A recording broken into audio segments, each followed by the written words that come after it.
Bon, les amis, c'est bon, je suis de retour après un long voyage. Je suis partie presque un mois en Indonésie. C'était un voyage juste extraordinaire. Pour ceux qui me suivent sur Instagram, vous avez pu peut-être passer voir quelques photos, etc. C'était vraiment un beau voyage. Et ça fait maintenant presque 3 semaines que je suis rentrée à Montréal. Et comme chaque année, j'aime bien prendre le temps de formuler les objectifs, ouais, que j'ai envie de me fixer pendant l'année. Je crois que j'en avais déjà parlé dans la vidéo précédente, voilà, de ce que je fais justement, notamment en début d'année. Généralement, je le fais un peu plus tôt, parce que là, on est en novembre. D'habitude, j'aime bien faire ça en septembre ou même pendant l'été. J'aime bien me poser, faire le bilan sur ce qu'a été mon été, ce qu'a été mon année et quelles sont les nouvelles étapes à venir. Qu'est-ce que j'ai envie d'accomplir dans les prochaines années, dans la prochaine année aussi. Alors dans le dev perso, un peu cliché, on va dire qu'il y a plein d'écoles. T'as des gens qui vont dire non, faut pas chercher à formuler des objectifs, faut pas avoir d'objectifs, faut pas chercher à accomplir, il faut chercher à être et ne pas faire. T'en as d'autres aussi qui vont dire oui, alors il faut tout écrire, faut formuler ses objectifs, faut les visualiser, il faut faire ci, il faut faire ça.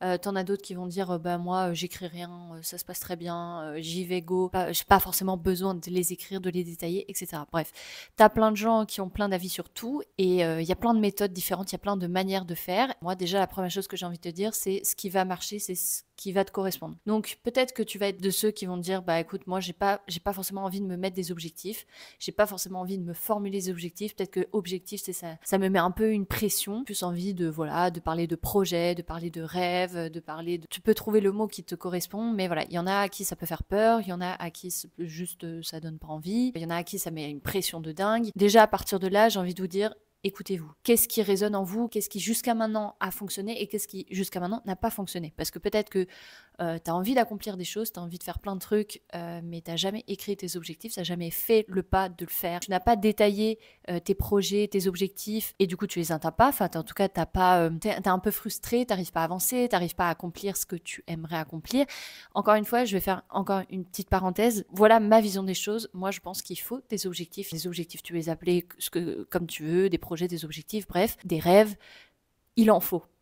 En tout cas, c'est ma vision. Tu te nourris, tu grandis en ayant, euh, en ayant une direction, en ayant des projets, en ayant des choses qui t'animent. Là où peut-être j'amènerai une nuance, c'est que l'important n'est pas tant de les accomplir. Ça paraît un peu paradoxal parce qu'évidemment, tu n'as qu'une envie, c'est de les vivre, les accomplir. Mais ce qui va être d'autant plus important, ce qui est important dans le fait de se donner des objectifs, dans le fait de se donner des projets, dans le fait de s'engager dans quelque chose, c'est que tu vas devenir quelqu'un. Le but, c'est pas tellement d'arriver au bout, c'est de devenir quelqu'un. C'est tu vas apprendre sur le chemin, d'où l'importance que le chemin soit agréable, ait du sens. Souvent, on va se fixer des objectifs, mais qui ne nous correspondent pas, qui ne sont pas alignés avec ce qui est important pour nous, qui ne sont pas alignés avec nos valeurs hautes, et va faire que tu ne vas pas aller jusqu'au bout. Tu vas procrastiner, tu vas trouver des excuses, tu vas pas être motivé, bref. Et ça n'aura pas suffisamment de sens pour toi. Or, le but d'un objectif, c'est d'abord de te donner envie de te lever le matin, de te donner une direction, de te donner un cap, de donner du sens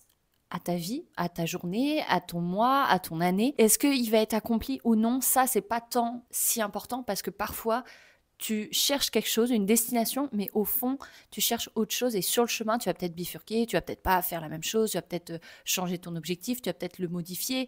Donc voilà, c'est très malléable, il faut être très adaptable et c'est une des grandes qualités de l'être humain, c'est d'être adaptable. Je sais plus où est-ce que je m'en étais arrêtée, mais tout ça pour dire que voilà comment moi je fonctionne. Moi personnellement, je crois toujours écrire mes objectifs et détailler au maximum. Les fois où je ne l'ai pas fait, je n'ai pas forcément eu les résultats que je voulais, ou du moins j'étais peut-être un peu plus frustrée de ce que j'avais accompli, entre gros guillemets. L'accomplissement, encore une fois, ça te nourrit, ça t'enrichit. C'est pas juste d'accomplir, c'est comme un sportif de haut niveau qui ne voit que la médaille, mais ne voit pas tout ce qu'il a fait, toutes les compétences qu'il a développées pour arriver à la médaille. C'est une très longue introduction pour vous introduire cette vidéo. Je vais axer principalement sur un sujet en particulier ou une problématique particulière qui est que quand on veut accomplir de nouvelles choses, on est dans l'euphorie de la nouvelle année. Moi là, je m'y prends un petit peu en avance commence, j'aime pas faire ça le 1er janvier, parce que 1er janvier, pour moi, c'est associé à nouvelles résolutions, mais les résolutions un petit peu bidons, un peu bullshit, et que personne ne tient. Donc moi, j'aime bien le faire un peu avant, et là, notamment, je sors la vidéo aussi avant les fêtes, parce que je me dis, on va pas faire comme tout le monde, on va pas commencer à juste se mettre des... Mais peut-être que si ça marche pour toi, tant mieux, mais on va autant se mettre les objectifs avant. Enfin, je veux dire, autant commencer tout de suite. Le momentum que peut être le 1er janvier peut être aussi là, tout de suite. Je sais plus quel jour on est le 14 novembre, bah pourquoi pas commencer dès le 14 novembre.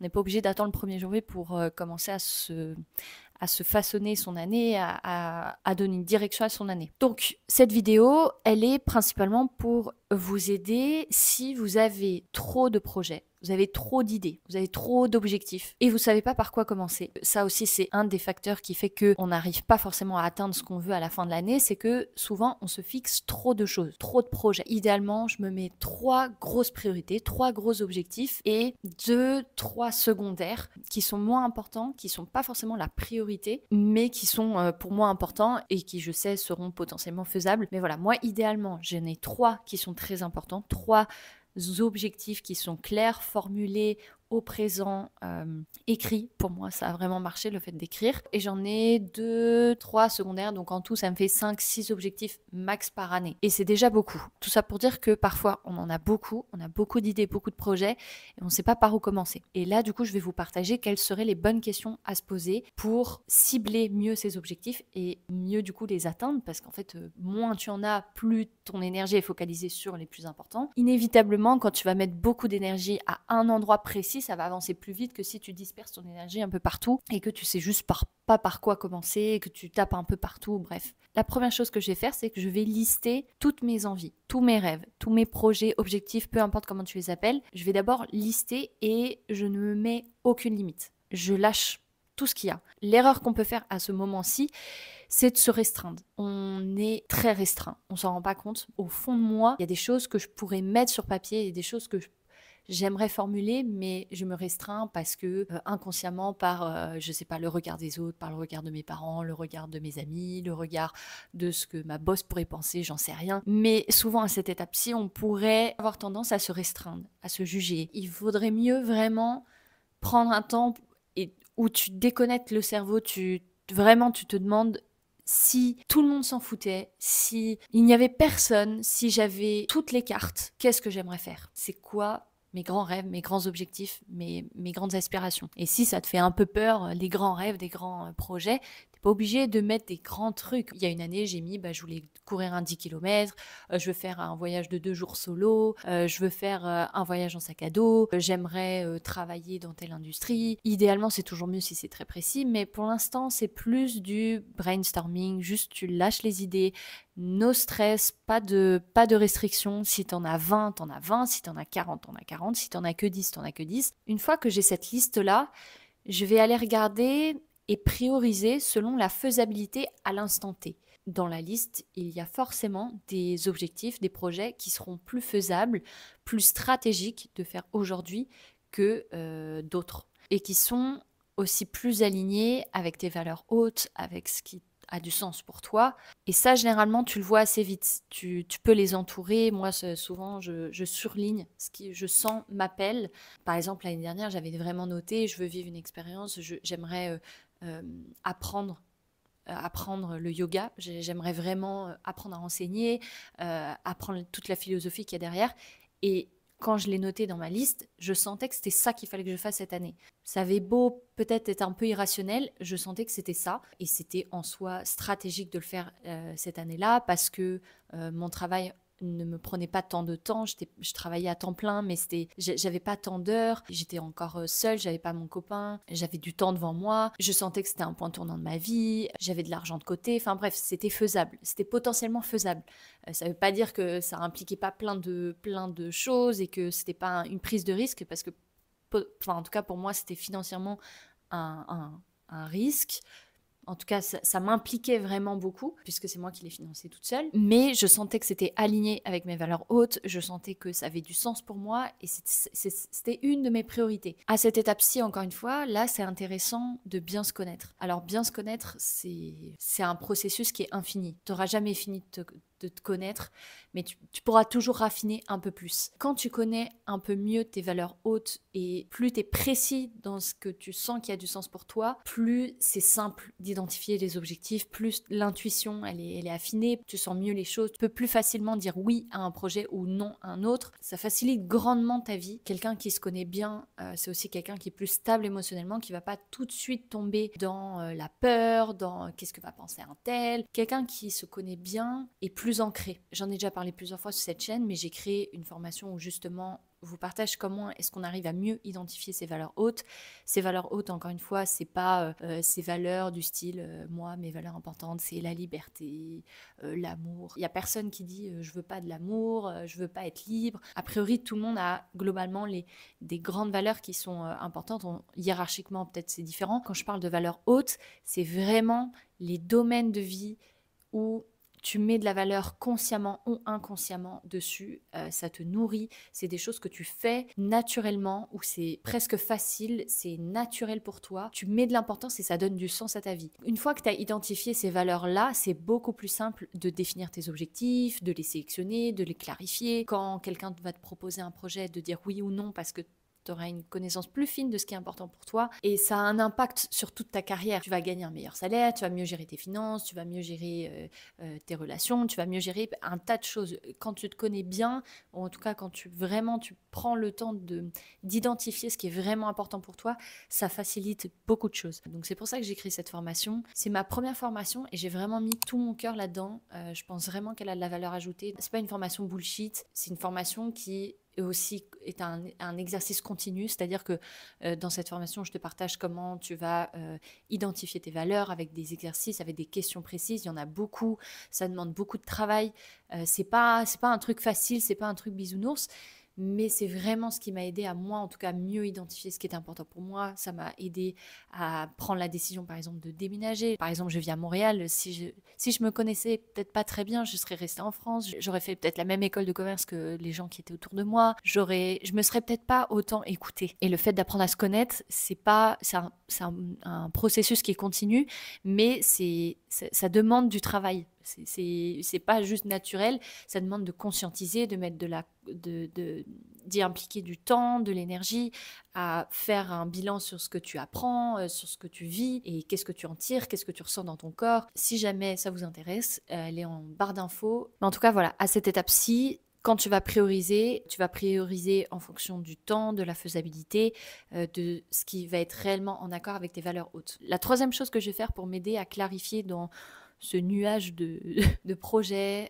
Moi, en tout cas, j'ai souvent tendance à être là-dedans. J'ai beaucoup de trucs que j'ai envie de faire et c'est très frustrant d'avoir l'impression de dire non à plein de projets. Je vais noter avec vraiment précision toutes les contraintes des principaux projets que j'ai sélectionnés juste avant. Donc, je vais prendre peut-être les 6-7 projets, on va dire, dans la liste que j'ai sélectionnée. Et pour m'aider à encore affiner, à en sélectionner que 3, 5 maximum, je vais vraiment noter quelles sont les contraintes de ces projets. Quel effort ça va me demander d'accomplir ce truc-là. Et je vais noter tous les inconvénients à vivre ce projet, à accomplir ce truc. Par exemple, l'école de yoga, je sais plus ce que j'avais noté, je me rappelle même plus si j'avais fait l'exercice, parce que ça a été tellement rapide, spontané, et je savais que je voulais le faire, mais j'aurais pu noter, voilà, ça va me demander de dire non à plusieurs sorties, parce que je devrais mettre du temps et de l'énergie pour apprendre. Il y aura des fois où je vais peut-être rater des sorties avec mes amis, je vais rater peut-être des week-ends, j'ai raté d'ailleurs, c'est l'année dernière, j'ai raté des week-ends en chalet, j'ai raté plein de trucs, mais dans un autre sens aussi, j'ai choisi de faire cette formation. Donc c'est un choix qui a été mesuré. Ça va me demander de me mettre à nu devant des personnes alors que j'ai jamais donné de cours. Ça va me demander de me bousculer parce que je vais devoir oser guider des méditations. Je vais par moments peut-être pas comprendre. Par moments, j'aurai peut-être envie d'abandonner. Il y aura des fois où je vais me coucher tard. Parfois, je devrais me lever tôt. Ça va me demander de faire 3 heures minimum de yoga par semaine. semaine. Donc peut-être arrêter un peu la muscu alors que c'est quelque chose que j'aime beaucoup. Et pourquoi est-ce qu'on fait ça? C'est que dans n'importe quel projet, même ceux qui ont le plus de sens pour toi, il y aura des inconvénients. Il y aura des choses qui vont être irritantes, il y aura des choses qui ne seront pas agréables. Et ça, c'est dans n'importe quel projet, c'est utopique et complètement... ouais, c'est un fantasme de penser qu'il y aura un objectif où il n'y aura pas de problème, tout sera fluide, pas de soucis, pas d'inconvénients, parce que ça a du sens pour moi, parce que ça aligne avec mes valeurs. Non, même quand ça aligne avec tes valeurs, il y aura des trucs qui ne te plairont pas. Mais pourquoi je fais cet exercice? C'est parce que ensuite, tu vas te demander pour lesquels de ces objectifs je suis prêt à vivre les inconvénients. Une fois que tu es prêt à vivre les inconvénients, tu es OK avec la partie du jeu, tu es OK avec tout le game. Et le problème, c'est que souvent, on va se fixer un objectif qui est super vague ou qui est très à la mode. Alors voilà, je vais faire 5 fois du sport par semaine. Mais tu n'as pas vu les inconvénients qui allaient avec. Parfois, tu seras fatigué. Parfois, ce sera en rentrant du taf. Parfois, tu devras faire ça le matin. Parfois, tu auras juste la flemme d'y aller. Tu seras juste crevé de ta journée. Parfois, ce sera parce que tu auras tes hormones, tu seras fatigué, tu n'auras pas envie d'y aller. Ça va te demander, par exemple, de t'organiser pour avoir tes tenues propres. On se fixe des objectifs comme ça qui sont très vagues, très à la mode, très sympas, mais qui sur le papier, au fond, on n'a pas envie de vivre les inconvénients, on n'a pas envie de vivre ça. Tu as des gens qui veulent créer des chaînes YouTube, mais qui n'ont pas envie de passer 8 heures à monter une vidéo, qui ne sont pas prêts à vivre la frustration qui est de, par exemple, tourner une vidéo et de voir qu'il n'y a pas le micro qui est allumé, la vidéo n'a pas tourné et qu'il va falloir tout refaire. Alors qu'une fois qu'on a noté tout ce que ça allait impliquer et qu'on est prêt à vivre ça, ça n'a vraiment pas la même portée. Ça n'a vraiment pas la même portée pendant toute l'année parce que le jour où tu es face au problème, le jour où tu es face à l'inconvénient, tu l'avais anticipé, tu l'avais noté et tu t'es engagé, tu t'es dit « je suis prêt à vivre ces inconvénients-là ». Tu es OK avec l'ensemble du contrat, pas avec 50% du contrat utopique de penser que ça sera toujours simple et que ça sera facile et que ça sera agréable. Quand tu sais qu'il y aura des inconvénients mais que ça a suffisamment de sens pour toi d'y aller, ça facilite grandement les choses. Voilà, une fois qu'on a répondu à ces questions, on devrait avoir mieux affiné, en tout cas sélectionné 3 objectifs, 5 au gros maximum. Enfin, en tout cas, moi, ça m'aide à vraiment séparer dans tout le nuage d'idées que j'ai, de juste sélectionner les bonnes idées, entre guillemets. Il y aurait plein d'autres questions que je pourrais vous partager. En 2020, j'avais fait une sorte de séance de coaching et où le coach m'avait dit « Les projets que tu as mis de côté ne sont pas abandonnés. » J'avais noté cette phrase. « Les projets que tu as mis de côté ne sont pas abandonnés. Ils sont juste mis en attente afin d'être plus stratégiques. Si tu imagines que ces projets sont mis en attente sur un horizon de 5 à 10 ans et qu'en attendant, tu vas réaliser ces autres projets que tu as choisis et que ces derniers pourraient même t'aider à avancer plus vite vers les autres projets à un horizon de 5 à 10 ans, qu'est-ce que ça fait en toi? » C'est une grande phrase et beaucoup de mots pour te dire qu'en fait, les objectifs que tu vas sélectionner pour cette année vont forcément te faire évoluer, vont forcément te faire avancer vers tous les autres objectifs que tu voudras accomplir plus tard. Et ça, moi, ça m'aide beaucoup parce que j'ai tendance à être un peu impatiente.